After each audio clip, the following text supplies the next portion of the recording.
સુરતની રૂક્ષ્મણી સોસાયટીના બાપા સીતારામ ચોક વિસ્તારમાં પારિવારિક વિવાદને લઈને ગંભીર આક્ષેપો સામે આવ્યા। નિકુંજ નામના યુવકના પરિવારનો આક્ષેપ છે કે તેની પત્ની તરફથી છૂટાછેડા આપવા માટે 20 લાખની માંગ કરવામાં આવી હતી।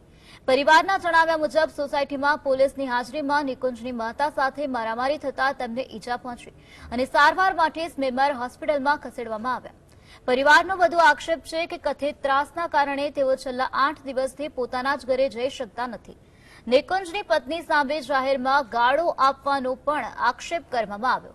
આ સમગ્ર મામલે પોલીસે તપાસ હાથ ધરી છે અને આક્ષેપોની હકીકત તપાસ બાદ જ સ્પષ્ટ થશે।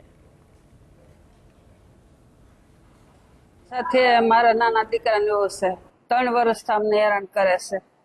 3 વર્ષથી મારા મોટા દીકરાને માથે કેસ કરેલો છે છેડતીનો, અમારે માથે 498 નો કેસ કરેલો છે। અમે 14 લાખ રૂપિયા એને આપ્યા છે, હજી એને 20 લાખ રૂપિયા જોતા છે। પૈસા શેના માંગી રહી છે? બસ છૂટું કરવાના, છૂટું કરવું હોય તો 20 લાખ રૂપિયા લાવો।